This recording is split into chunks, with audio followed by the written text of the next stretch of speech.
अवाजी समातुन ताईं radio voice of Sindh London.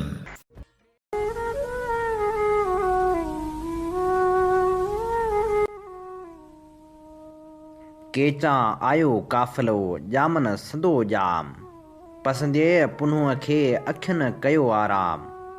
नातर चाया नाम जंहिं मूं नियो पाण सी। भलारे भिट धणी जे भलारे बैत सां मुंहिंजो ही आवाज़ मुसाफ़िर radio voice of Sindh London तां थी दुनिया जी कुंड कुड़छ ताईं। जंहिंजा बाग बुझे पियो उन्हनि मिणी महिरबाननि खे सिक भरियो सलाम शाल क़बूल पवे। 14 जनवरी जुमे जे ॾींहुं प्रोग्राम कुझु वर्क किताब मां साण करे आऊं अव्हां जी ख़िदमत में हाज़ुर अव्हां जो पंहिंजो मेज़बान हबीब लगारी। प्रोग्राम जी शुरूआत में अव्हां लाइ इहा ई दुआ त शाल जित हुजो, सुख सलामती सां हुजो, कॾहिं बि ॾुखिया ॾींहं न ॾिसो ऐं कॾहिं बि अव्हां जूं मुर्कूं मेरियूं न थियनि। दुनिया जी कुंड कुड़छ में जहमाग ते बि रहो, सिंध लाइ, सिंध वासियुनि लाइ ऐं दुनिया जे मसलूम माण्हुनि लाइ जा खोड़ींदा रहो। शाल अव्हां जा ख़्वाब ताबीरनि सां लाऊं लहनि। प्रोग्राम जी शुरूआत में अव्हां जी ख़िदमत में पेश हूंदियूं जग जहान जूं ख़बरूं। उन सां गॾोगॾु असीं अव्हां जी ख़िदमत में पेश कंदासीं जग मशहूर किताब सिंधु जूं सल्तनतूं जी क़िस्त नंबर 60। जॾहिं त उन सां गॾोगॾु सॼी जमार पोरितनि लाइ जा खोड़ींदड़ कामरेड जाम साकी जे किताब सिंध जी शागिर्द तहरीक जी ॿीं क़िस्त पिणु अव्हां जी ख़िदमत में पेश कई वेंदी। अमीं बख़ूबी ॼाणूं था प्रोग्राम सुबुह जो 8 वॻे नशर थींदो आहे। उन सां गॾोगॾु साॻियो ई प्रोग्राम अव्हां जी ख़िदमत में शाम 4 वॻे नशर कंदा आहियूं ऐं वरी राति जो 11:45 ते अमीं पिणु प्रोग्राम ॿुधी सघंदा आहियो। प्रोग्राम कुझु वर्क किताब मां में सभ खां पहिरियां वर्क वरायूं था उन्हनि ख़बरनि जा जेके असां ताईं जग जहान मां पहुतियूं आहिनि। सिंध ऐं बलोचिस्तान मां खबे गुम कयल क़ौमी कारकुन अञा ताईं आज़ादु थी नाहिनि सघिया, जॾहिं त संदन आज़ादी लाइ जदोजहद पिणु हलंदड़ आहे। सिंध ऐं बलोचिस्तान मां खबे गुम कयल सदाम शर, अयाज़ लतीफ़, उमर शर, अयूब कांधड़ो, इंसाफ़ दायो, अलाह वधायो महर, सागिर सईद गाॾही समेत समूरनि लापता क़ौमी कारकुननि जी आज़ादी लाइ पक्का चांग में एहतिजाजी मुज़ाहिरो कयो वियो। एहतिजाजी अॻवाणी वकार कोरी, इम्तियाज़ शर, लाल बख़्श शर, राशिद सिकंदर बालादी, कादर शर, मंठार शर ऐं ॿिया क़ौमी कारकुन करे रहिया हुआ। उन मौक़े ते अॻवाणनि ऐं कारकुननि चयो त दुनिया जा बाज़मीर इदारा हिननि मज़लूमनि जे आवाज़ ॾांहुं ध्यानु ॾियनि। सदाम शर सुमेत समूरा खंभियल आज़ादु कया वञनि। अॼु पिणु 12 वॻे खां 2 वॻे ताईं पक्का चांग चौक ते बुख हड़ताली कैंप क़ाइमु कई वेंदी।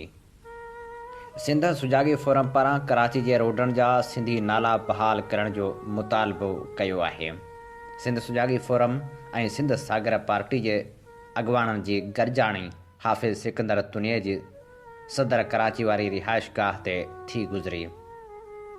गॾिजाणी में इन ॻाल्हि ते वीचार कयो वियो त कराची जे रोडनि जा सिंध जे इल्मी, अदबी, सियासी, समाजी शख़्सियतनि जा नाला रखियल हुआ। तिन खे बदिलाए ॿाहिरियां ईंदड़ माण्हुनि, ॿाहिरनि मुल्कनि जे माण्हुनि ऐं गैर सिंधियुनि जा नाला रखिया। तिन मां कुझु नाला जेके बदिलाइण खां बची विया हुआ ऐं जेके सरकारी रिकॉर्ड में पिणु नाला रखियल आहिनि तिन जूं लॻल पथर जूं तख़्तियूं पिणु मिसारजे चुकियूं आहिनि। जिन में सदर रेम्बो सेंटर वारो रोड जेको मीर करम अली टालपुर जे नाले सां आहे, इम्प्रेस मार्केट वारे रोड जो नालो अलामा डॉक्टर दाऊद पोटो रोड रखियल आहे। रीगल चौक जे भरवारे रोड जो नालो हाजी अब्दुल्ला हारून रोड रखियल आहे। आर्ट्स काउंसिल वारे रोड जो नालो मौलाना दीन मोहम्मद वफ़ाई रोड रखियल आहे। उर्दू बाज़ार वारे रोड जो नालो हसन अली आफंदी रोड, डेंसू हाल जे लॻ शेख अब्दुल मजीद सिंधी रोड, भंगोरिया ॻोठ अज़ीज़ाबाद जे भर में मीर शेर मोहम्मद टालपुर रोड से सभु तख़्तियूं हटायूं वियूं आहिनि। उनखां सवाइ इस्लामिया कॉलेज खां जेल रोड वेंदड़ रोड जे खाॿे पासे पिणु 4-5 रोडनि जा नाला सिंधी शख़्सियतनि जा रखियल आहिनि तिन जूं तख़्तियूं पिणु ॾिसण में नथियूं अचनि। उन नाले जे तख़्तियुनि खे ॿीहर नाला रखी लॻाराइण लाइ मीटिंग में फ़ैसिलो कयो वियो त मुर्तज़ा वहाब एडमिनिस्ट्रेटर KMC कराची ऐं म्यूनिसिपल कमिश्नर कराची खे लिखत में दरख़्वास्त ॾिनी वेंदी त हूअ KMC पारां मथियुनि रोडनि ऐं उनखां सवाइ ॿिया जेके सिंधी शख़्सियतनि जे नाले सां रोड मनसूब थियल आहिनि तिन जूं तख़्तियूं लॻाराए ॾियनि। उनखां पोइ जेकॾहिं KMC सुठी मोट न ॾिनी त कोर्ट में पिणु वञिबो या वरी सिंध जूं समाजी धुरियूं गॾिजी पाण उहे तख़्तियूं लॻाराईंदियूं। गरजाणी में सारंग जोयो, एडवोकेट मोहब आज़ाद, ज़ाहिद खोसो, मुकेश कुमार, हाफ़िज़ सिकंदर तुनियो ऐं ॿिया मौजूदु हुआ।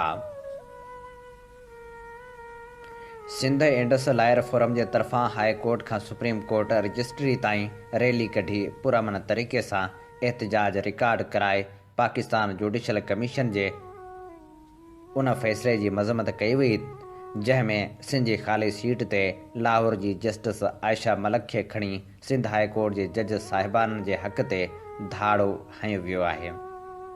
पार्लियामेंट्री कमेटी जे मेंबरनि खां मुतालबो कयो वियो त सिंध जी सीट ते लाहौर जे कब्ज़े खे रोकियो वञे ऐं उन तहसुबाणे एलिवेशन खे ख़तमु करे सिंध जी सीट सिंध जे हवाले कई वञे। ॿी सूरत में पार्लियामेंट्री कमेटी जे मेंबरनि जो घेराव कयो वेंदो। एहतजाज में सिंध बार काउंसिल जे member Haider Imam Rizvi, member Sindh judicial commission, Sindh bar जे मेंबर एहसान सियाल, फ़हीम ज़िया, असलम बूटा, अब्दुल हफ़ीज़ लाशारी, नईम मेमण, फ़रीद अहमद, नसीर कल्होड़ो, इसाक राजपर, नज़ाकत शेख, सलाउद्दीन ख़ानज़ादो ऐं ॿियनि शिरकत कई। टंडोजाम पुलिस नौजवान खे कपड़नि खां आजो करे वहशाणे तशदुद जो निशानो बणायो। विच शहर जे ग्राउंड ते अहलकारनि खेसाना मोरीवासी आसिफ़ ते तशदुद कयो। शहरनि कपड़नि खां आजे नौजवान ते अहलकारनि जी तशदुद जी वीडियो पिणु वायरल करे छॾी। मोरे में निगर सां इज्तमाही ॾाढाई वीडियो रिकॉर्ड करे वायरल कई वई। चइनि जवाबदारनि निगर सां ॾाढाई करे वीडियो रिकॉर्ड करे सोशल मीडिया ते रखी छॾी। मुतासिर निगर जी फ़रियाद ते चइनि जवाबदारनि ख़िलाफ़ केस दाख़िल कयो वियो। आख़िरी इतलाउनि ताईं जवाबदार गिरफ़्तार थी न सघिया हुआ। ओबावड़ो मां 2.5 सालनि जो मासूम नीगर अब्दुल अहद भट्टी अगवा थी वियो। शेख पाड़े मां रांदि खेॾंदे मासूम ॿार अब्दुल अहद भट्टी खे नामालूम मोटरसाइकिल सवार अगवा करे खणी विया। कोटड़ी में CIA इंचार्ज जे घर में नौजवान मुबियना फोरूजाना क़तल। बहार कॉलोनी वटि CIA इंचार्ज ज़ुल्फ़कार हैदरी जे पुटनि घर में आसिफ़ आराई ते फायरिंग कई। इतला ते पुलिस पहुती। आसिफ़ घर जी छत ते तड़पी तड़पी दम ॾिनो। पिस्तौल, बंदूक ऐं मोबाइल हथ। नाज़म जोखियो क़त्ल केस में नामज़द 5 जवाबदारनि जी अबूरी ज़मानत रद्द कई वई। जवाबदार ज़मानत रद्द थियण ते अदालत मां फ़रार थी विया। अदालत जवाबदार सलीम सालार, मोहम्मद सुमार, मोहम्मद इसाक, दोदो ख़ान, मोहम्मद ख़ान जोखियो जी ज़मानत रद्द कई त हूअ अदालती अहाते मां फ़रार थी विया। राधण भरिसां शागिर्दियाणी सां मुबियना ज़्यादती जी कोशिश, उस्ताद खे गिरफ़्तार कयो वियो। सिंधी बटड़ा जे प्राइमरी स्कूल जी शागिर्दियाणी उस्ताद ते ज़्यादती जो इल्ज़ाम हंयो। इतला ते वारिस पहुची विया। स्कूल जो घेराव करे उस्ताद खे कमरे में बंदि कयो वियो। घोटकी में ॾोहारी ॿीहर सरगरम, 2 ॻोठाणा अगवा, 1 करोड़ रुपया भुंग तलब कई वई। कादरपुर जे कचेवारे इलाइक़े आंदल सुंदराणी थाणे जी हद ॻोठ जानण वासू जा रहवासी 2 ॼणा अगवा कया विया। मगवी हाजी राहिब वासू ऐं गुलज़ार जी बाज़ियाबी लाइ धाड़ेलनि वारसनि खां 1 करोड़ रुपया भुंग तलब करे वरिती। कचे शराब वधीक 2 ॼणनि जूं हयातियूं खसे वरितियूं। टंडे अलहियार में वारसनि एहतिजाजी धरणो हंयो। 3 ॾींहं टंडोजाम जी यासीन आबाद जो नीलू कोल्ही कची शराब वापराइण सबबि पंहिंजी हयाती वञाए वेठो। टंडे लहियार में कची शराब वापराइण सबबि ॻोठ महरू लाशारी जो हिकु वधीक नौजवान रशीद लाशारी बि फ़ौत थी वियो। हैदराबाद मिरपुर ख़ासि बाईपास रोड ते नौजवान जो लाश रखी धरणो हंयो वियो। फ़ौतियुनि जो मजमूई अंग 19 थी वियो। टंडोजाम पुलिस मुख़्तलिफ़ हंधनि ते छापा हणी 5 ॼणनि खे गिरफ़्तार करे वरितो। फ़ौतियुनि जे घरनि में कोहराम मतल हो। सिंध तरक़ी पसंद पार्टी जे सरबराह डॉक्टर कादर मगसी टंडो अलहियार ऐं टंडोजाम में कचे शराब वापराइण सबबि इंसानी जानियूं ज़ाया थियण जी मज़मत कंदे चयो आहे त सिंध अंदरि मनशा जो कारोबार उरूज ते हली रहियो आहे। मनशात फ़िरोज़नि खे पुलिस ऐं चूंडियल नुमाइंदनि जी मुकमिल सरपरस्ती हासिल आहे। टंडो अलहियार ऐं टंडोजाम में फ़ौत थींदड़नि जा केस उतां जी इंतिज़ामिया ते दाख़िल कया वञनि। पाकिस्तान फिशर फोक फोरम तरफ़ां इब्राहिम हैदरी में मुहाणनि जे मसइलनि ते माहीगीर कन्वेंशन मुनक़िद कयो वियो, जंहिंमें सिंध जे मुख़्तलिफ़ ज़िलनि मां हज़ारनि जी तइदाद में मुहाणनि औरतुनि ऐं ॿारड़नि शिरकत कई। पाकिस्तान फिशर फोक फोरम जे नए चूंडियल मरकज़ी चेयरमैन मेहरान अली शाह चयो त पाकिस्तान जे सामुंडी इलाइक़नि दरिया ऐं ढंढनि जा लखे माहीगीर कुदरती वसीलनि खां बेइख़्तियार ऐं ज़िंदगी जे बुनियादी घुर्जनि खां महरूम हुजण खां अलावा हुकूमत जी बेध्यानी ऐं नाक़स मनसूबाबंदी सबबि माहीगीरनि जे रोज़गार खे हद खां वधीक ख़तरा वकोड़े विया आहिनि। हुन चयो त सिंध जे 350 किलोमीटर डिघी सामुंडी पट्टी ऐं 1209 दरियाई पाणियुनि ऐं ढंढनि तां रोज़गार हासिल कंदड़ 20 लख खां वधीक माहीगीर ख़ानदान हुकूमत जे ग़लति पॉलिसियुनि सबबि न सिर्फ़ बदतरीन मुआशी बदहाली जो शिकार आहिनि, पर खेनि पाणी जे कुदरती ज़ख़ीरनि तां महरूम कयो वियो आहे। डिप्टी कमिश्नर मलीर गंवर ख़ान उन मौक़े ते ख़िताब कंदे चयो त सिंध समुंड खे अरबी समुंड चवणु बेवकूफ़ी आहे। असां समुंड खे सिंध समुंड जो नालो ॾियूं था, छाकाणि त सिंधु दरिया हिते अची छोड़ कंदो हो ऐं हिते सिंधु जे आख़िरी वहकिरे ताईं मिठो पाणी मौजूदु रहियो। उन मौक़े ते जान आलिम, नूर हसन जोखियो, यास्मीन शाह, नूर मोहम्मद तैमूर, रमज़ान मलाह ऐं ॿियनि पिणु ख़िताब कयो। कन्वेंशन में हुकूमत खां मुतालबो कयो वियो त समुंड दरिया ऐं ढंढनि किनारनि ते आबाद माहीगीर वसिंदनि खे बुनियादी सहूलियतूं फ़राहम करे मुहाणनि खे तालीम, सिहत, रोज़गार ऐं पीअण जे साफ़ पाणी समेत समूरियूं बुनियादी सहूलियतूं मुहैया कयूं वञनि। समूरनि मिठड़नि पाणियुनि तां ठेकेदारी निज़ाम जे ख़ात्मे ऐं लाइसेंस सिस्टम बाद मुहाण जे फितरी रोज़गार खे तहफ़ुज़ फ़राहम कयो वञे ऐं मुहाणनि खे मच्छी जे शिकार जा हक़ फ़राहम कया वञनि। वन यूनिट टुटण जी गोल्डन जुबली मल्हाइण लाइ अब्दुल ख़ालिक जुड़ेजो, एजाज़ कुरैशी, अमानुल्लाह शेख, कलीम दुरानी, नासिर मंसूर, असगर दश्ती, याकूब चांडियो, विजय आहूजा ऐं सलमा जुड़ेजो ते ॿधल कामेटी जी गरजाणी काल थी गुज़री। गरजाणी में चयो वियो त वन यूनिट टोड़ तहरीक सिंध जे वेझे माज़ी जी शानदार जदोजहद आहे, जंहिंजे नतीजे में सिंध दुश्मन हुक्मराननि जे मनसूबनि खे शिकस्त आई ऐं सिंध ॿीहर दुनिया जे नक्शे ते निर्वार थी। गरजाणी में हींअर खां 1 जुलाई वन यूनिट टुटण जे ॾींहं ताईं मुख़्तलिफ़ सरगर्मियुनि ऐं प्रोग्रामनि जे ख़ाके ते ग़ौर कयो वियो। इब्तिदाई तौरु तय कयो वियो त जीअं सिंध मुहाज़ तरफ़ां वन यूनिट टोड़ तहरीक जे सरवाण साईं जीम सैद जी 119 सालगिरह जा 10 प्रोग्राम गोल्डन जुबली जे हवाले सां कया वेंदा, जॾहिं त उर्दू यूनिवर्सिटी जे बैनुल अक़वामी मामलनि वारे शोबे पारां हिकु सेमिनार फ़ेबरवरी जे ॿिए हफ़्ते में मुनक़िद कयो वेंदो। वधीक फ़ैसिला 21 जनवरी ते थींदड़ गरजाणी में कया वेंदा। जीअं सिंध क़ौमी मुहाज़ पारां साईं जीएम सैद जी 118 सालगिरह जे मौक़े ते सन में तारीख़ी सियासी जलसे करण जो फ़ैसिलो कयो वियो आहे। जसकम चेयरमैन सनान ख़ान कुरैशी चयो आहे त रहबर सिंध साईं जीएम सैद जे फ़िक्र सिंध जे तारीख़ी हैसियत जी बहाली जो फ़िक्र आहे। 17 जनवरी ते सिंध जे हर ॻोठ, वाहण, वस्ती ऐं शहरनि मां काफ़िला सन पहुचंदा। सैद सिंध जी तारीख़, सक़ाफ़ती कल्चर, सियासत, समाजियात, फ़लसफ़े, मज़हब ते 52 किताब लिखी सिंध मथां तारीख़ जी दज़ दूर करे विसारियल यादि ॾियारी आहे। सैयद जे पैगाम में आलमी इंसानियत, अमन, रवादारी, मुहबत ऐं सहब जो पैगाम आहे, जंहिंखे अञा वधीक आम करण जी ज़रूरत आहे। सैयद जे सालगिरह जे मौक़े ते सन में सियासी जलसे खे GA सिंध क़ौमी मुहाज़ जो चेयरमैन सनान ख़ान कुरैशी अहम ख़िताब कंदो। कंबर में पुराणे तकरार तां हथियारबंदनि गोलियूं हणी नौजवान असगर अली मुगैरी खे क़त्ल करे छॾियो। ॻोठ शाह हुसैन लाड़ेवासी असगर कोर्ट में हाज़िरी ते आयो त ताड़ में वेठल हथियारबंदनि खेसि गोलियूं हणी क़त्ल करे छॾियो। ख़ैरपुर में यूरिया भाण जी खोट ख़िलाफ़ आबादगारनि एहतिजाजी मुज़ाहिरो कयो। आबादगारनि 65 चौक ते धरणो हणी ॿिन्ही पासे खां रोड ब्लॉक करे टायरनि खे बाहियूं ॾिनियूं। उन मौक़े ते आबादगारनि जो चवणु हो त भाण जे डीलरनि ज़िले इंतिज़ामिया जी मिली भगत सां यूरिया जी हथरादो खोट पैदा करे छॾी आहे। इंतिज़ामिया ऐं सियासी नुमाइंदनि मनपसंद माण्हुनि खे नौकरियूं ॾिनियूं आहिनि, उहे वापारियुनि खे कमीशन ॾियनि था। आबादगारनि खे सरकारी अघ ते भाण ॾिनो वञे, ब्लैक ते विकिरो कंदड़नि ख़िलाफ़ सख़्त क़ानूनी कार्रवाई कई वञे।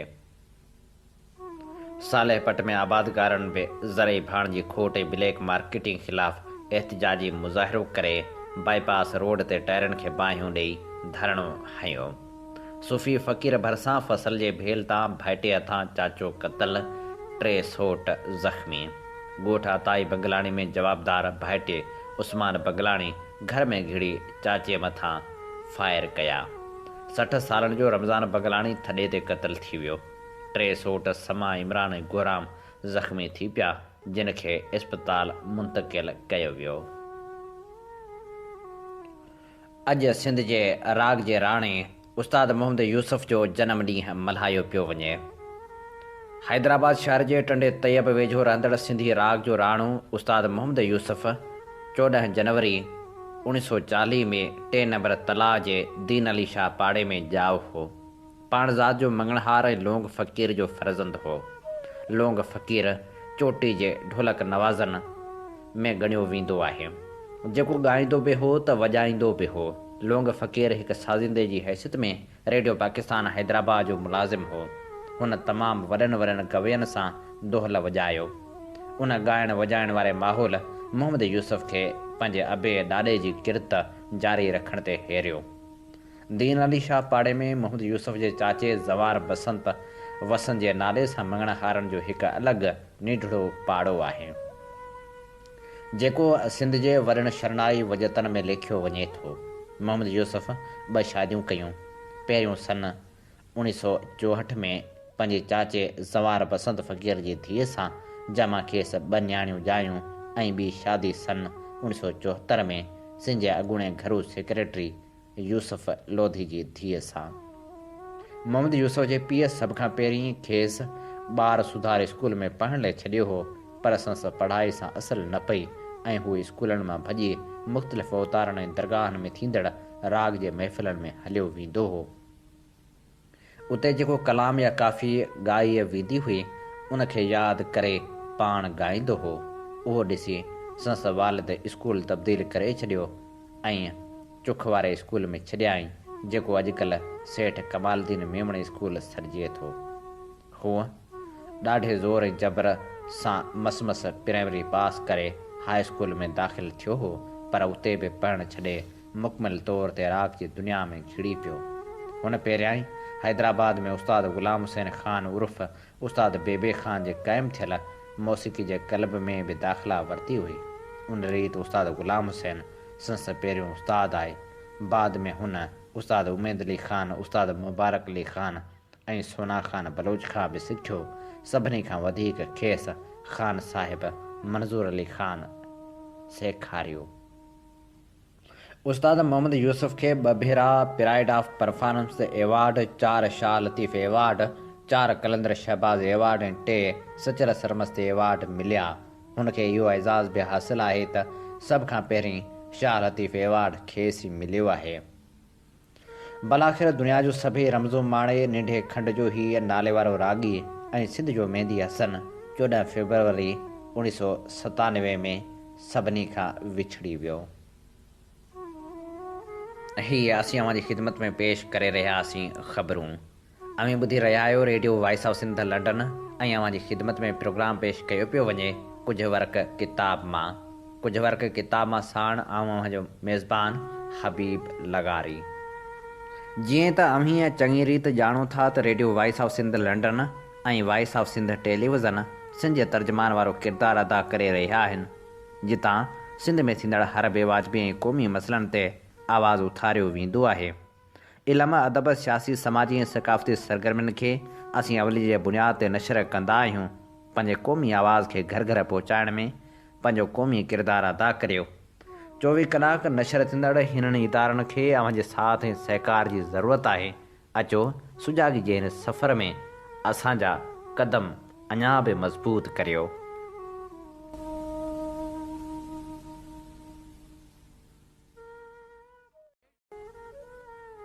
प्रोग्राम कुझु वर्क किताब मां में हाण वर्क वरायूं था। सारी सभ जमार पोरितनले जा खोड़ींदड़ पोरित अॻवान कामरेड जाम साकी जे किताब सिंध में शागिर्द तहरीक जा ऐं अॼु असीं अव्हां जी ख़िदमत में पेश करे रहिया आहियूं हिन किताब जी ॿीं क़िस्त। कुझु अरसे खां पोइ इन ॻाल्हि जी ज़रूरत महसूसु थी त कम में वधीक सरगर्मी तेज़ी ऐं राब्ते लाइ फेडरेशन जूं बाक़ाइदे चूंडूं कराइजनि ऐं यूनियन जे चूंडनि में बि बहिरो वठिजे। 3 ॾींहनि में नवाबशाह स्टूडेंट्स फेडरेशन जा 2 दोस्त बि हैदराबाद में अची दाख़िल थिया हुआ ऐं हाणे हिते हैदराबाद स्टूडेंट्स फेडरेशन जा कारकुन अची थिया हुआ। उहे मुनीर सिंधी ऐं अब्दुल वाहिद बिरोही हुआ। फेडरेशन जी मीटिंग कईसीं त यूनियन में कहिड़ा उमेदवार बीहारजनि। उन गरजाणे में यूसुफ लेगारी त न आयो, बाक़ी ॿिया काफ़ी हमराह आया। सो फ़ैसिलो कयोसीं त सचल कॉलेज मां महर हुसैन शाह, सिंध लॉ कॉलेज मां अब्दुल वाहिद बिरोही ऐं शफ़ीक पराचा, सिटी कॉलेज मां इनायत कश्मीरी खे बीहारजे। यूनिवर्सिटी लाइ उतां जो को दोस्त मौजूदु न हुअण सबबि यूसुफ लेगारी ते उहो छॾियोसीं त हू फ़ैसिलो करे। पोइ यूसुफ पाण बीठो। ख़ैर उन बाद वरी फेडरेशन जी गजाणी रखीसीं, पर उहा गुरु नगर हॉस्टल में रखी हुई त जीअं यूसुफ बि शरीक थिए। उते हुन ॻाल्हि ते वीचार कयोसीं त हाणे फेडरेशन जो सालियानो इजलास सॾाइजे।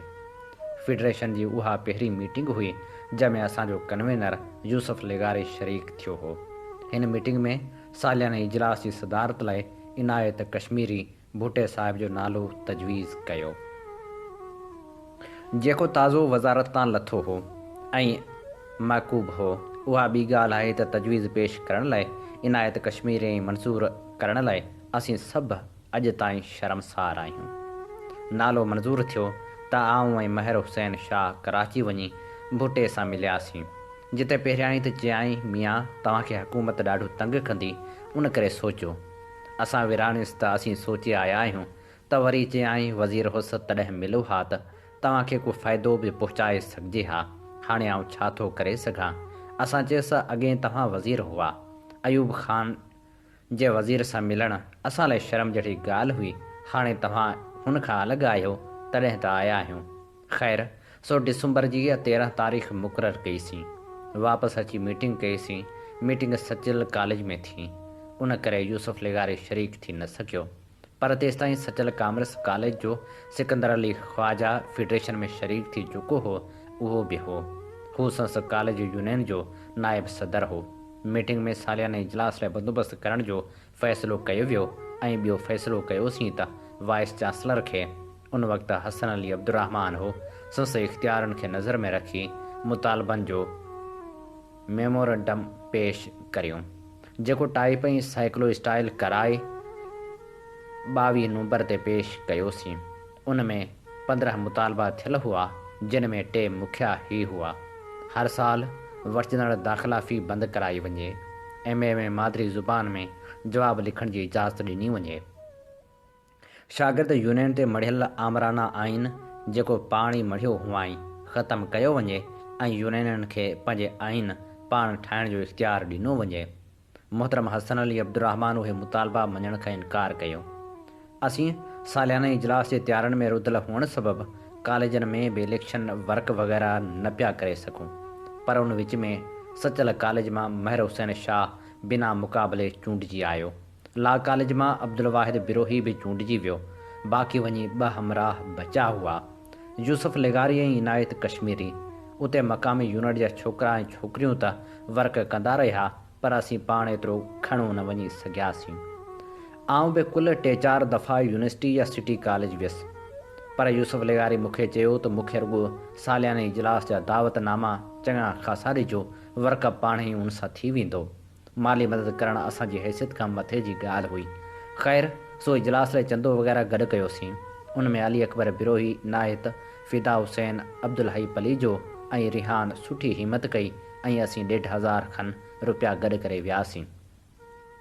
इजलास जा दावतनामा कुल 1000 खनि छपिया हुआ। सभिनी चंदो ॾींदड़नि, वकीलनि, अदीबनि ऐं शागिर्द यूनियन जे उहिदेदारनि खे कार्ड ॾियणा हुआ। सो वठि-वठां थी वई। बाक़ी वञी मूं वटि कार्ड 60 खनि बचा। हमराह बि कुझु रहियल हुआ त यूसुफ बि अची निकितो। चयाईं 200 कार्ड ॾे। हाणे उहे किथां अचनि? सो हमराह कावड़जी निकितो। चए बसि न को थो यूनिवर्सिटी जी इलेक्शन विढ़ा, न को फेडरेशन सां तालुक़ु आहे ऐं हलियो थो वञा मिरपुर ख़ासि। बसि पोयां लॻो सांस। कराची होटल ते वञी वरितो मांस। उन में विहारे 40 खनि कार्ड ॾेई परचायमि। तॾहिं वञी हमराह कुझु थधो थियो। पैसा बाक़ी थोरा बचा हुआ। सो सपासनामो जो मूंखे पढ़णो हो, उन जूं कापियूं त न ठाराए सघियासीं, पर कन्वेनर जी रिपोर्ट छपराईसीं जा यूसुफ खे पढ़णी हुई। 11 दिसंबर ते मीर रसूल बख्श ख़ान जंहिं साहिब भुट्टे जे तरसण जो बंदोबस्तु कयो हो, जो न्यापो मिलियो। चए बाबा, हेॾो माण्हू पियो अचे, स्टेशन ते इस्तक़बाल न करियो। असीं अॻे ई रुधल भुट्टे खे घुराए पए सोचियोसीं त वन यूनिट बाबति न ॻाल्हायाई त असांजो त घर बि पाणी में वियो। सो ॾचे में अची वियासीं। ख़ैर, मीर साहिब पंहिंजे ख़र्च ते इस्तक़बाल जा पोस्टर छपराया। गाॾी ते इलाही माण्हू विया। असां पंहिंजे तरफ़ां उन कम ते अब्दुल हई पलीजे खे लॻायोसीं। आउं लियाकत मेडिकल कॉलेज वियुसि ऐं कामिल राजपर खे चयुमि त बसूं खणी अची इस्तक़बाल कजो। कामिल इहो ॿुधी मूं ॾांहुं ॾिठो त अची खिल में छुटकियासीं। असां ॿिन्ही खे उहो वक़्तु यादि आयो जॾहिं भुट्टो वज़ीर हो। कामिल उनजो इस्तक़बाल करण लाइ स्टेशन ते बसूं वठी आयो हो ऐं असां उते वन यूनिट टोड़ियो जा नारा हंया हुआ, जंहिं ते भुट्टो त नाराज़ थियो हो, पर कामिल बि ॾाढो कावड़ियो हो। असांखे उहो बि ख़ार हो। कुझु ॾींहं अॻु मोहतरमा जनाह जा उन वक़्तु जमहूरियत जी अलामत बणिजी वेई हुई। उन जे ख़िलाफ़ भुट्टे साहिब निहायत बेअदबी वारो बयानु ॾिनो हो। उन करे कामिल जे कावड़जण जे बावजूदि असां नारा बंदि न कया। उहो जीअं पिए यादि आयो तीअं पिए खिलियासीं। पोइ उथंदे चयोमांसि, परवाह न कर, वक़्तु वॾो हरामी जानवर आहे। तूं आहीं हिकु फ़र्द सां ॿधल, असीं आहियूं मंज़िल सां ॿधल। सो ईअं वरी बि पियो थींदो ऐं पिया कंदासीं। ख़ैर, सो इस्तक़बाल बि थियो। शाम जो इजलास में तमामु वॾो मेड़ाको थी वियो। दावतनामा ॾिना हुआसीं 1000 ऐं माण्हू घटि में घटि 4-5 हज़ार आया हुआ। उते मूं सिपासनामो पढ़ियो, जंहिंमें लिखियो हुअमि त हाणे पोढ़नि दरबारियुनि जी जमायत मुस्लिम लीग खे छॾ ऐं अची वन यूनिट जे ख़िलाफ़ तहरीक हलाए त असीं सभु तुंहिंजे पुठियां आहियूं ऐं उन सां गॾु सिंधी ज़ुबान खे क़ौमी ज़ुबान तस्लीम कराइण लाइ बि साथ ॾिए। वरी यूसुफ लेगारी उते कन्वेनर्स रिपोर्ट पढ़ी, जंहिंमें फेडरेशन जे माज़ी जे सरगर्मियुनि जो तफ़सीलवार ज़िक्र कयल हो। यूसुफ सुबुह जो ई उन जे डिघे हुजण जी शिकायत कई हुई। सो छा कयाई जो पहिरियां 2 सुफ़ा पढ़ी, वरी आख़िरी सुफ़ो पढ़ी जिंद छॾायाई। उन ते जलसे खां पोइ असीं पाण में कुझु तिखा बि थियासीं। भुट्टो साहिब त ख़ैर सॼे सिपासनामे खां लवाए वियो ऐं वञी इसराइल ऐं हिंदुस्तान ते पियो। हा, सच इहो त थियो शाम जो। सुबुह जो फेडरेशन जो काउंसिल इजलास हो, जंहिंमें उहिदेदारनि जी चूंड हुई। थोरी घणी कोशिशनि खां पोइ ॿिया त सभु बिना मुक़ाबले चूंडिया विया। मूंखे जनरल सेक्रेटरी चूंडियो वियो, पर सदर जे उहिदे ते 3-4 हमराह उमेदवार थी बीठा। को हठ तां न पियो लहे। आख़िर मूं उथी यूसुफ लेगारी जो नालो पेश कयो ऐं चयुमि त बाबा, असीं त हिन खे था सपोर्ट करियूं, बाक़ी अव्हां जी मर्ज़ी। हूअ साबिक़ु कन्वेनर बि हो। उन दलील ते सभिनी उमेदवारनि खां हथ खणायोसीं ऐं हमराह सदर चूंडिजी वियो।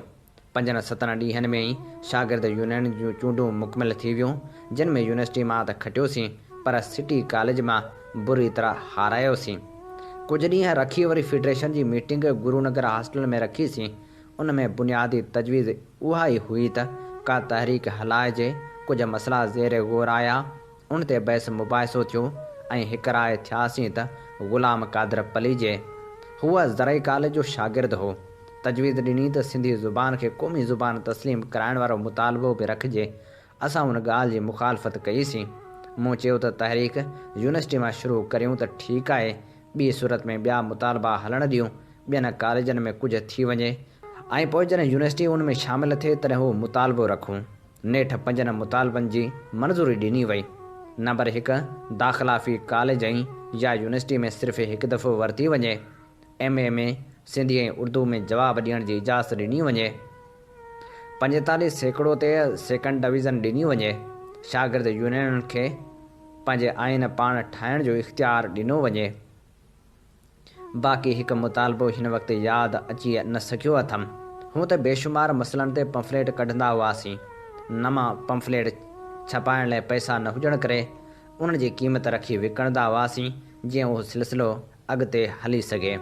क़ीमत तमामु थोरी रखी हुई, 10 पैसा या हिकु आनो वग़ैरह।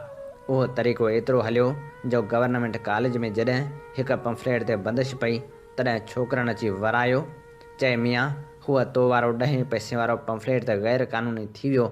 उन मां त के टोकूं बि कंदा हुआ त 1 यूनिट जो एतिरो सूर अथो त 10 पैसा छो था वठो। हिकु दफ़े शायदि 1966 में यूनिवर्सिटी में डेट ते ॻाल्हाइण वियसि। अञा स्टेज ते चढ़ियसि त पिंडाल मां कंहिं नारो लॻायो, शागिर्दनि जा मसला आने बोर त थियसि, पर ॻाल्हायमि पोइ बि।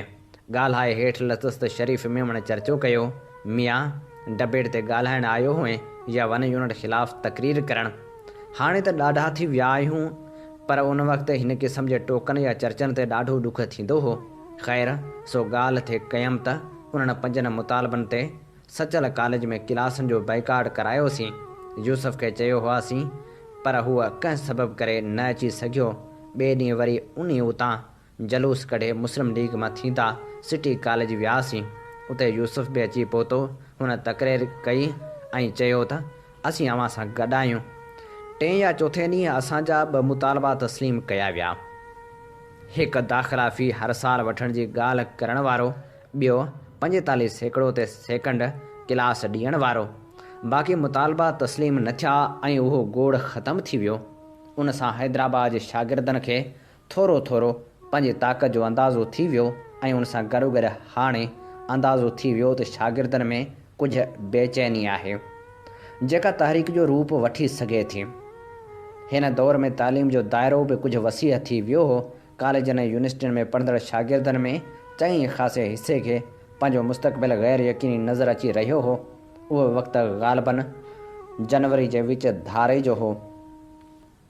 उन खां पोइ यूनियन जे नुमाइंदनि जूं मीटिंगूं वग़ैरह थींदियूं रहियूं, पर ॿी का ख़ासि ज़िक्र जोगी ॻाल्हि न थी। उन विच में दादू में एजाज़ कुरैशी, सलाउद्दीन पहवर, मनोहर लाल, हई कुरैशी ऐं ॿियनि दोस्तनि गॾिजी दादू स्टूडेंट्स फेडरेशन बि ठाहे वरिती। उन्हनि जे चवण ते आउं उते वञी 2 मीटिंगूं बि करे आयुसि ऐं कुझु दोस्तनि सां मिलियसि, जंहिं उते जे दोस्तनि जी हिमत अफ़ज़ाई करणु ऐं असांजे मामले खे दिलचस्पी सां ॾिसी रहिया हुआ।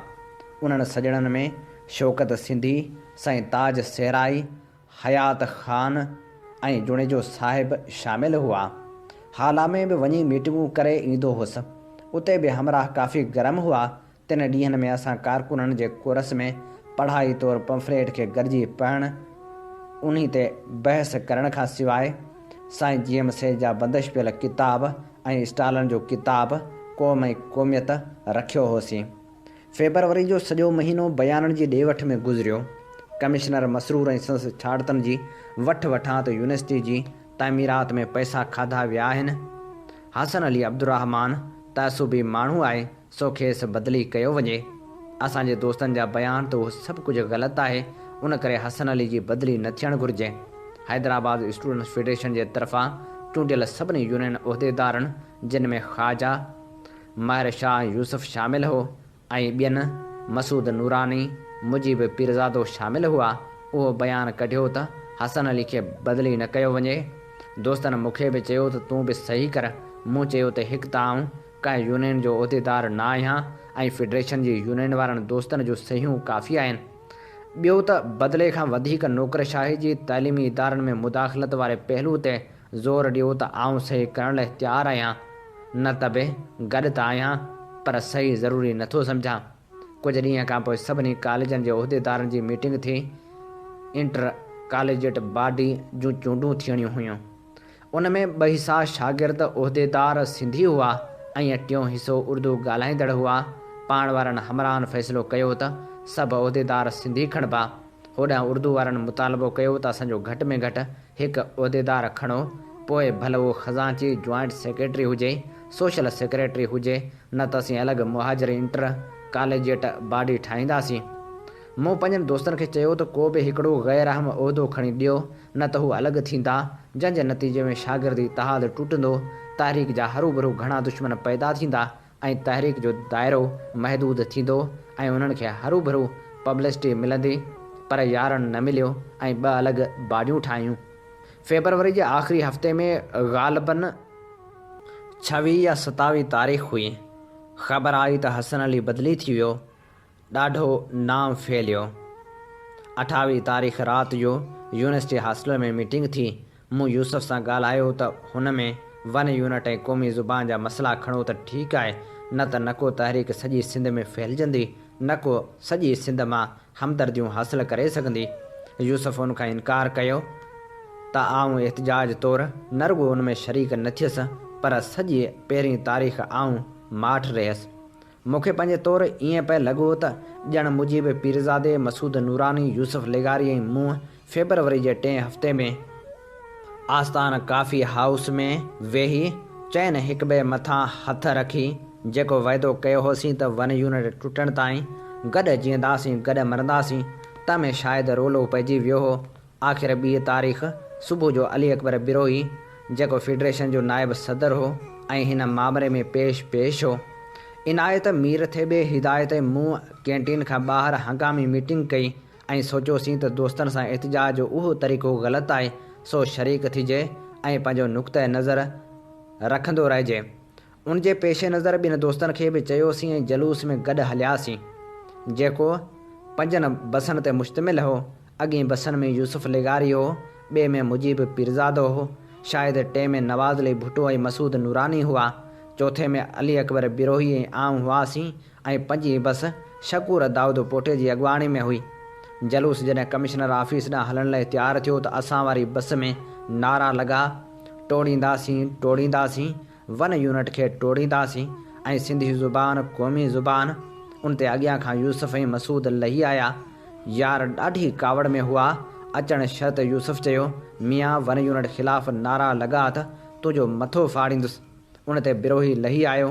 कावड़ मां ॻाढ़ो थी चयाईं, केरु आहे जो साकी ते आङुर खणंदो, असां उनजो मथो फाड़ींदासीं। तेसिताईं शकूर दाऊद पोटो कुझु हमराहनि सां लही आयो ऐं अची विच में पियो।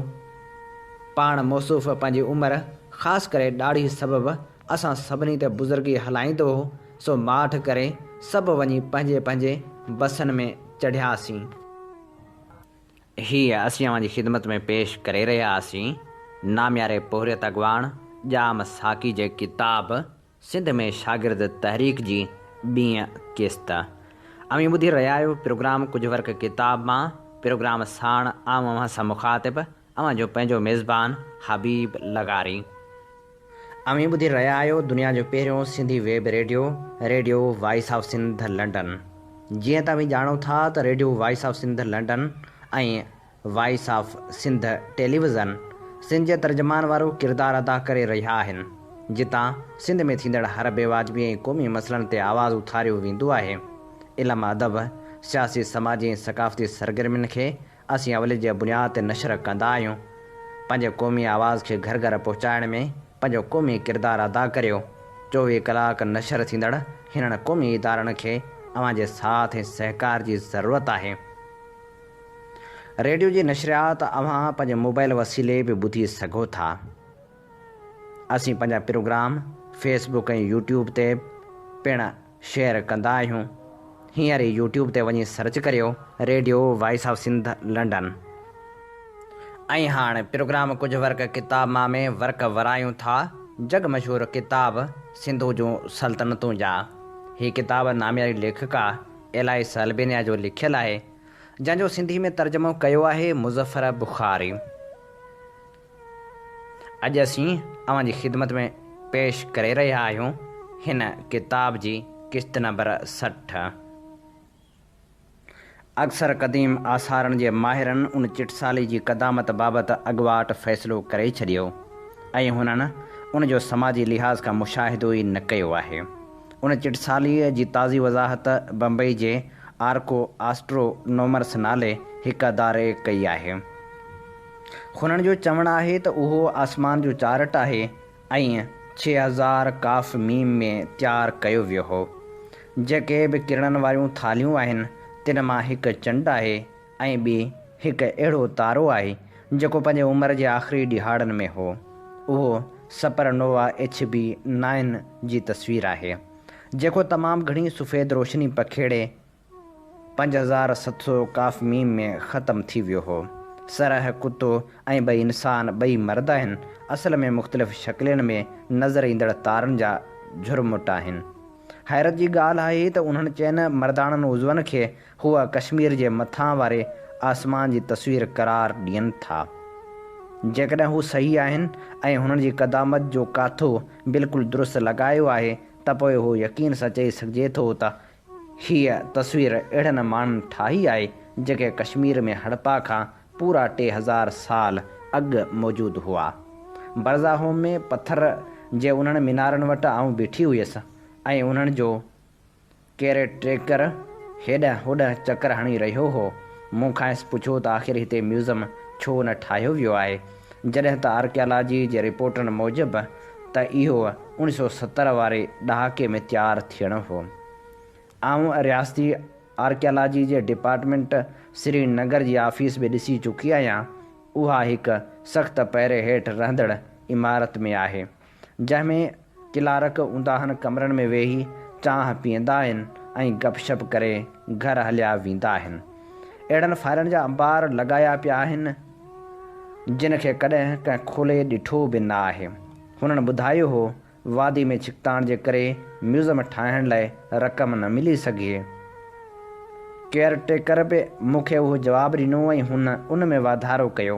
ऐं तव्हांखे हिकु अहिड़े माण्हू जो नालो ॿुधाए सघां थो जेको हिते कमु कंदो रहियो आहे। मूं चयो उहो डॉक्टर बांडे त न आहे? हुन चयो हा, उहो ई शख़्स आहे, यूनिवर्सिटी में मिली वेंदो। ॾाढो ख़ुशि इख़लाक़ बि आहे। हू मूंसां गॾिजी वापसि संसि ॻोठु आयो ऐं पंहिंजे सोट जो दरवाज़ो खड़काए मथसि ज़ोर भरियाई त हू मूंखे संसि रक्षा में यूनिवर्सिटी वठी वञे। यूनिवर्सिटी उत्तर श्रीनगर में वाक़िआ आहे। पोयां नगिन ढंढ अथसि ऐं साम्हूं उहा मस्जिद आहे जंहिंमें हुज़ूर अकरम सल्लल्लाहु अलैहि वसल्लम जिन जे मथे जो वार मुबारक रखियलु आहे। मूं गेट तां पुछा कई ऐं मूंखे गुलनि सां छायल हिकु रस्तो ॾेखारियो वियो जेको सेंट्रल एशियन म्यूज़ियम ॾांहुं वियो थिए। सख़्तु छिकताण जंग वारी सूरतहाल बावजूदि डॉक्टर पांडे ऐं संसा अमले कश्मीर जे तारीख़ी विरसे खे तमामु संभाले रखियो हो। उन में कश्मीर जी 10,000 सालनि जो तारीख़ी विरसो मौजूदु हो। डॉक्टर पांडे मूंखे हिकु अहिड़ो नकली गार बि ॾेखारियो जेको बर्ज़ा होम जे गारनि जो नक़ल हो। हुन मूंखे चिटसाली जी उन गुम थियल मंज़रनि जूं केतिरियूं वॾियूं तस्वीरूं बि ॾेखारियूं। असीं संसा ऑफ़िस में वेठासीं त हुन मुख़्तलिफ़ थियूरनि ते बि ॻाल्हायो। पोइ हुन मूंखे चयो तव्हांखे मुंहिंजे शागिर्द मुमताज़ सां ज़रूरु मिलणु घुरिजे। ताज़ो चिटसाली जो हिकु अहिड़ो मंज़र बि ॻोल्हे लधो आहे जेको बर्ज़ा होम खां बि वधीक क़दीम आहे। उहो संसा अबाणे शहर सोपुर जे जबलनि ते चिटियलु आहे। पोइ हुन फ़ोन घुमाई त मुमताज़ 10 मिंटनि अंदरि अची पहुतो। हू पाणी सां गॾु उन नक्श बाबति संसि मज़मून जा नक़ल ऐं मुंहिंजी दिलचस्पी जूं ॿियूं शयूं बि खणी आयो हो। हुन चयो इम्कानु आहे त उहो पथर जी इब्तिदाई दौर जो नक्शो हुजे ऐं उहो 20,000 साल क़दीम बि थी सघे थो। हुन जबल ते उकिरियल उन नक्श जी ड्राइंग संसि टेबल ते पखेड़े छॾी हुन ॿुधायो त उन इलाइक़े जे झंग मां पथर जूं ठहियल ॿियूं शयूं ऐं औज़ार बि हथ आया आहिनि, जिन मां ख़बर पवे थी त उन खां बि घणो आगाटो हिते इंसानी आबादियूं हुयूं। सूफ़ पाईंदड़ हिक हारी जे पुटु मुमताज़ ॿुधायो त केस महीननि जे रोलड़े खां पोइ हिकु बकरार जबल ते उकिरियल उन नक्श ताईं पहुचायो हो। हुन ॿुधायो त घाटनि वणनि वारनि उन्हनि जबलनि जी हिकु टुकड़ी ते उहो नक्श मौजूदु आहे ऐं उनखे हितां हटाए नथो सघिजे। मुंहिंजो शौक़ु ॾिसी ॾाढो ख़ुशि थियो ऐं मूंखे पाण सां गॾु हलण जी सलाह हयाईं। हुन ॿुधायो त तव्हां सोपुर में मुंहिंजे कुटुंब सां गॾु रही सघो था ऐं पोइ पुछणु लॻो कॾहिं हलूं। असीं ॿिए ॾींहुं ई श्रीनगर खां सोपुर लाइ रवाना थियासीं। बस सूफ़नि जे बाग़नि मां गुज़रंदी वञी हिकु हंधि बीठी त उते मुमताज़ पंहिंजे हिकु दोस्त खे चयो त हू असांखे कार में खणी संसु ॻोठ बोमुई छॾे अचे। जिते रस्तो ख़तमु थियो उतां खां बोमुई ॻोठ शुरू थियो। असीं मिटी सां भरियल हिकु वाट वठी जबल ते चढ़णु लॻासीं। ज़ोरदार बरसाति पई चुकी हुई। अञा ताईं ज़मीन ते उन जा निशान मौजूदु हुआ। शाम जा पाछा डिघा थी रहिया हुआ ऐं ॻोठ जूं छोकिरियूं खारा मथे ते रखी जबल तां माल लाइ गाह पटे रहियूं हुयूं। हिते जा मंज़र एॾा त दिलकश हुआ जो जिहादियुनि जो को बि ख़ौफ़ न रहियो। बहरहाल ॻोठाणनि मूंखे ॿुधायो हो त हीउ इलाइक़ो मुजाहिदनि जो मर्कज़ रहियो आहे, पर मूंखे संदन बंदूकनि जो को बि ख़ौफ़ न रहियो। बोमोई ॻोठ जे औरतुनि त असां ते को बि ध्यानु न ॾिनो, पर ॻोठ जा ॿार ऐं नौजवान अख टीट सां ॾिसंदा असांजे पोयां ईंदा रहिया। 7 खां 27 सालनि जा छोकिरा असांजो पीछो कंदा रहिया। जॾहिं असीं वञी मंज़िल ते पहुतासीं त 50 ॼणनि जो काफ़िलो बि असांजे पुठियां हो। हुननि खे कश्मीरी लिबास फेरियन पातल हो, जेको जुबे जहिड़ो थिए थो। छोकिरनि खे बसि एतिरी अंग्रेज़ी ईंदी हुई जेतिरी हुननि क्रिकेट मैच दौरान तबसरो कंदड़नि खां ॿुधी हुई। मुमताज़ मूंखे चयो, ॿिए दफ़े उन वक़्तु ईंदासीं जॾहिं क्रिकेट मैच शुरू हूंदी ऐं हीउ सॼो जलूस मैच ॾिसण में मसरूफ़ हूंदो। असांजे मथे खां वॾे हिकु भूरे ख़ाकी रंग जे टुकड़े ते कुझु नक्श उकिरियल हुआ। उहा टुकड़ी ॿियनि खां वाज़ह नज़र अची रही हुई। उन ते छापरो, ॿेरियूं या गाह बिल्कुलु न हो। उकर काफ़ी गहरी थियल हुई, पर हाणे ख़राब थी रही हुई। बहितर नज़ारो हेठि वणनि खां ख़ाली हिकु मैदान मां मुमकिन हो। मुमताज़ चयो त मुमकिन आहे त जिते उहो नक्श उकिरियो वियो आहे उते को मज़हबी पेशवा वेंदो हुजे। मूंखे अहिड़े क़िस्म जो को बि नक्श सॼे पाकिस्तान ऐं लद्दाख़ में किथे बि नज़र न आयो। मुंहिंजे लाइ त उहो ॼण त ख़्वाबु हो। कुझु मास्क पातल इंसाननि जहिड़ियूं शक्लूं हुयूं जेके हेॾांहुं होॾांहुं भॼी रहियूं हुयूं। विच में कुझु जानवरनि जूं आॾियूं फिॾियूं शिकलूं हुयूं, या उहे रुॻो खलूं हुयूं। खाॿे पासे ऐं साॼे हथ ते बिल्कुलु हेठि मुख़्तलिफ़ साइज़ जा कुझु गोल दाइरा ठहियल हुआ ऐं हिक ई मर्कज़ ते 2 या 3 दाइरा हुआ। उन्हनि सां डिघियूं उकिरियल लीकूं हुयूं। पथर जे इब्तिदाई दौर जे माण्हुनि बाबति तमामु घटि मालूमात मिली सघी आहे ऐं उनखां बि घटि ॼाण संदन आर्ट खे सम्झण बाबति हासिलु थी सघी आहे। क़दीम आसारनि जे माहिरनि ऐं आर्ट जे तारीख़ दाननि खे स्पेन ऐं फ्रांस मां हरणनि ऐं झंगली ढगनि जूं कुझु मिड़ियल पेंटिंग्स मिलियूं आहिनि, जिन पिकासो खे ॾाढो मुतासिर कयो हो। उन्हनि जे कारबान डिटेड चकास सां उन्हनि जी उमिरि 15,000 खां 32,000 साल साबित थी हुई। सॼी दुनिया मां आर्ट जा अहिड़ा जेके नमूना मिलिया आहिनि, तिन बाबति हिकु गॾियल राय आहे त मास्क पातल माण्हू जादूगर या ग़ैब दान आहिनि ऐं ॿियूं उन्हनि जहिड़ियूं शक्लूं ज़ाहिर कनि थियूं त शिकार खां अॻु में कंहिं पूॼा जो मंज़र आहे। उहा पूॼा जानवरनि जूं खलूं या हॾियूं विच में रखी कई वेंदी हुई ऐं बिल्कुलु शिकार जहिड़ो मंज़र पेश कयो वेंदो हो। उहे ॿई शयूं यानी मास्क पातल माण्हू ऐं जानवरनि जूं खलूं हिते यूमोई जे उकिरियल नक्श में बि मौजूदु हुयूं। अहिड़नि उकिरियल तस्वीरनि जे माहिरनि जी इहा राय आहे त सॼी दुनिया में उन दौर जा माण्हू शिकार खां अॻु में पूॼा जी हिकु तक़रीब ज़रूरु मुनक़िद कंदा हुआ ऐं हू हिन नक्श खे बि अहिड़े क़िस्म जे कंहिं तक़रीब जो अक्स करार ॾेई सघनि था। मुमताज़ आऊं ऐं ॻोठाणा उन तस्वीर बाबति पंहिंजा राया पेश करणु लॻासीं। किरणनि वारनि थालियुनि शिकार जे उकिरियल मंज़र खे ॾिसण सां उहो पक सां चई सघिजे थो त हिन चिटसाली जो बरज़ा होम सां सिधो तालुक़ु आहे। उन सां इहा बि ख़बर पवे थी त उन क़िस्म जो मुआशिरो हिते 20,000 सालनि खां मौजूदु हो। उकिरियल लकीरनि खे ॾिसी आउं सोचे रही हुयसि त हिन पथर जे अॻाटे दौर जी चिटसाली ऐं दर्द कबीले विच में को तालुक़ु साबित थिए थो त उहा मूं लाइ इंतिहाई हैरत जी ॻाल्हि हूंदी। दर्द कबीले जा माण्हू अॼु बि जाबलूअ ॿकरनि जो शिकार कनि था ऐं हिन वादी जा सभ खां क़दीम वासी आहिनि। या जेकॾहिं उनजो अॼु जे माण्हू सां को तालुक़ु साबित थिए थो त उहा बि अचरज जोगी ॻाल्हि हूंदी, छाकाणि त वादी जा क़दीम वासी हुजण जो मतिलबु इहो बि न आहे त हुननि जूं अॼु जूं रीतूं रस्मूं उहे पथर जे दौर वारियूं हुजनि। उनजो जेकॾहिं को जवाबु मौजूदु आहे त उहो लद्दाख मां ई मिली सघे थो। दर्द कबीला अञा ताईं उते रहनि था। उहे सोपोर जे उत्तर में किशन गंगा नदी जे लॻोलॻ रहनि था, पर हिते जा अहम दर्द कबीले जा माण्हू उहे आहिनि जेके लद्दाख बल्तिस्तान सरहद ते रहनि था। ज़ांस्कर वादी में संदन वॾो तइदाद मौजूदु आहे। हीअ असीं वर्क वराए रहिया हुआसीं जग मशहूरु किताब सिंधु जूं सल्तनतूं जा। हीअ किताब नाम्यारी लेखिका एलाइस अल्बेनिया जो लिखियलु आहे, जेको सिंधी में तर्जुमो कयो आहे मुज़फ़र बुख़ारी। इन ते ई प्रोग्राम कुझु वर्क किताब मां जो वक़्तु पंहिंजी पुॼाणी ते पहुचे थो। पंहिंजे मेज़बान हबीब लगारी खे इन साॻी दुआ सां ॾींदा इजाज़त। वसे भिट तुंहिंजी भलारा सदा, सदा देस परदेस सारा वसन। कॾहिं सींद सिंधी न मेरी थिए, कॾहिं मोड़ कंहिंजा न मुरझाए अचनि।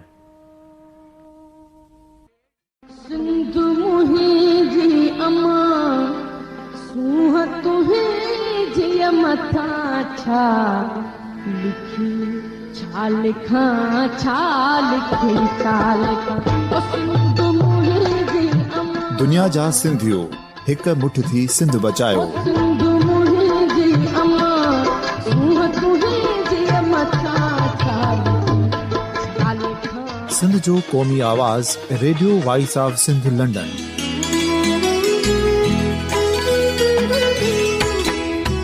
Radio voice of Sindh London पंहिंजी नशरियात में सिंध जी सियासत, समाज, इक़्तिसादियात, तारीख़, क़ौमी उमंगुनि ऐं इख़्लाक़ियात मुतलिक़ सिंध जी हक़ीक़ी तर्जुमानी कंदे प्रोग्रामनि खे असराइतो बणाइण लाइ सिंध जे घण घुरनि ऐं धरतीअ सां प्यार कंदड़ अदीबनि, दानिश्वरनि, सहाफ़ियुनि, उस्तादनि, वकीलनि ऐं हर तबिके जे मानवारनि सजणनि खे सिंध में शऊरी इनकलाब लाइ सहकार जो सॾु ॾियूं था।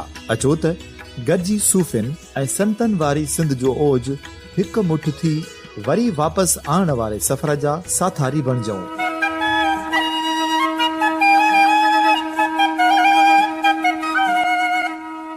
हिकु नए सुबुह जी शुरूआत जो पड़ाॾो घर घर, ॻोठ ॻोठ ऐं शहर शहर ताईं पहुचायो। शाल सिंध आबाद ऐं ख़ुशहाल थिए, सिंधी माण्हू सुखियो ऐं सताबो थिए।